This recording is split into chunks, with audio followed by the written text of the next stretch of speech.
ಆತ್ಮೀಯ ನನ್ನ ಸ್ಪರ್ಧಾ ಮಿತ್ರರೇ, ನಾನು ನಿಮ್ಮ ಶಿವಬಸವ ಅಂಗಡಿ. ಇಂದು ನಾನು ಸ್ಪರ್ಧಾ ಕನ್ನಡ ಮತ್ತು ಎಸ್ಸೆ ಕ್ಲಾಸಸ್ನಲ್ಲಿ ಚಾನಲ್ನಲ್ಲಿ ಒಂದು ಉಪನ್ಯಾಸ ಮಾಡುತ್ತಿದ್ದು, ಇಂದು ನಾನು ಭಾರತದ ಸಂವಿಧಾನದ ಒಟ್ಟು ಭಾಗಗಳ ಬಗ್ಗೆ ಅಧ್ಯಯನ ಮಾಡೋಣ. ಹಾಗಾದರೆ ಭಾಗಗಳು ಎಷ್ಟು ಇದ್ದಾವೆ ಅಂದರೆ 25 ಇದ್ದಾವೆ. ಒಂದನೆಯ ಭಾಗ ಯಾವುದು? ಅದು ಒಕ್ಕೂಟ ಮತ್ತು ಭೂಪ್ರದೇಶ. ಹಾಗಾದ್ರೆ ಎಲ್ಲಿಂದ ಎಲ್ಲಿವರೆಗೂ ವಿಧಿಗಳಿದಾವ ಅಂದ್ರೆ 1ರಿಂದ 4ರವರೆಗೆ. ಹಾಗಾದ್ರೆ ಎರಡನೆಯ ಭಾಗ ಯಾವುದು? ಪೌರತ್ವ ಅಥವಾ ನಾಗರಿಕತ್ವ. ಹಾಗಾದ್ರೆ ಎಲ್ಲಿಂದ ಎಲ್ಲಿವರೆಗೂ ವಿಧಿಗಳಿದ್ದಾವೆ? 5ರಿಂದ 11. ಹಾಗಾದ್ರೆ ಮೂರನೇ ಭಾಗ ಯಾವುದು? ಮೂಲಭೂತ ಹಕ್ಕುಗಳು. ಎಲ್ಲಿಂದ ಎಲ್ಲಿವರೆಗೆ ವಿಧಿಗಳಿದ್ದಾವೆ ಅಂದ್ರೆ 12ರಿಂದ 35ರವರೆಗೆ. ಹಾಗಾದ್ರೆ ನಾಲ್ಕನೆಯ ಭಾಗ ಯಾವುದು? ರಾಜ್ಯ ನೀತಿ ನಿರ್ದೇಶನ ತತ್ವಗಳು. ಹಾಗಾದ್ರೆ ಎಲ್ಲಿಂದ ಎಲ್ಲಿವರೆಗೂ ವಿಧಿಗಳಿದ್ದಾವೆ? 36ರಿಂದ 51ರವರೆಗೆ ವಿಧಿಗಳಿದ್ದಾವೆ. ಹಾಗಾದ್ರೆ ಮೂಲಭೂತ ಕರ್ತವ್ಯಗಳು. 4ನೇದು ಯಾವ್ದಪ್ಪ? 4A ಯಾವ್ದಪ್ಪ ಅಂದ್ರ ಮೂಲಭೂತ ಕರ್ತವ್ಯಗಳು. ಎಲ್ಲಿಂದ ಎಲ್ಲಿವರೆಗೆ ವಿಧಿಗಳಿದ್ದಾವೆ?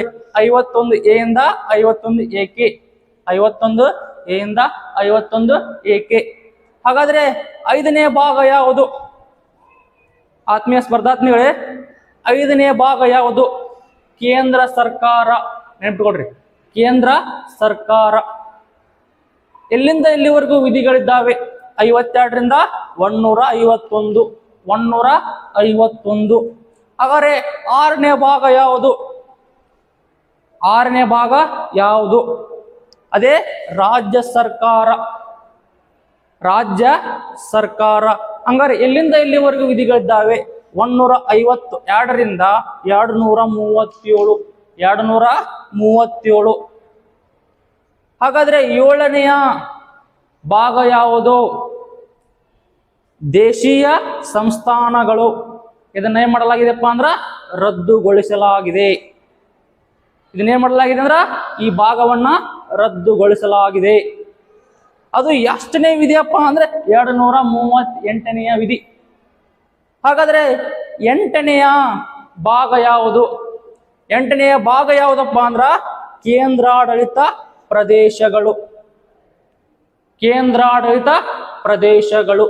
ಹಾಗಾದ್ರೆ ಎಲ್ಲಿಂದ ಎಲ್ಲಿವರೆಗೆ ವಿಧಿಗಳಿದ್ದಾವೆ ಅಂದ್ರ 239ರಿಂದ 243. ಹಾಗಾದ್ರೆ 9ನೆಯ ಭಾಗ ಯಾವುದಪ್ಪ ಅಂತಂದ್ರೆ ಪಂಚಾಯಿತಿಗಳು. ಎಲ್ಲಿಂದ ಎಲ್ಲಿವರೆಗೂ ವಿಧಿಗಳಿದ್ದಪ್ಪ? 243ರಿಂದ 243ವರೆಗೂ ಇದ್ದೇವೆ ಅಲ್ವಾ? ಹಾಗಾದ್ರೆ 9A ಮಹಾನಗರ ಪಾಲಿಕೆಗಳು. ಎಲ್ಲಿಂದ ಎಲ್ಲಿವರೆಗೂ ವಿಧಿಗಳಿದ್ದಪ್ಪ?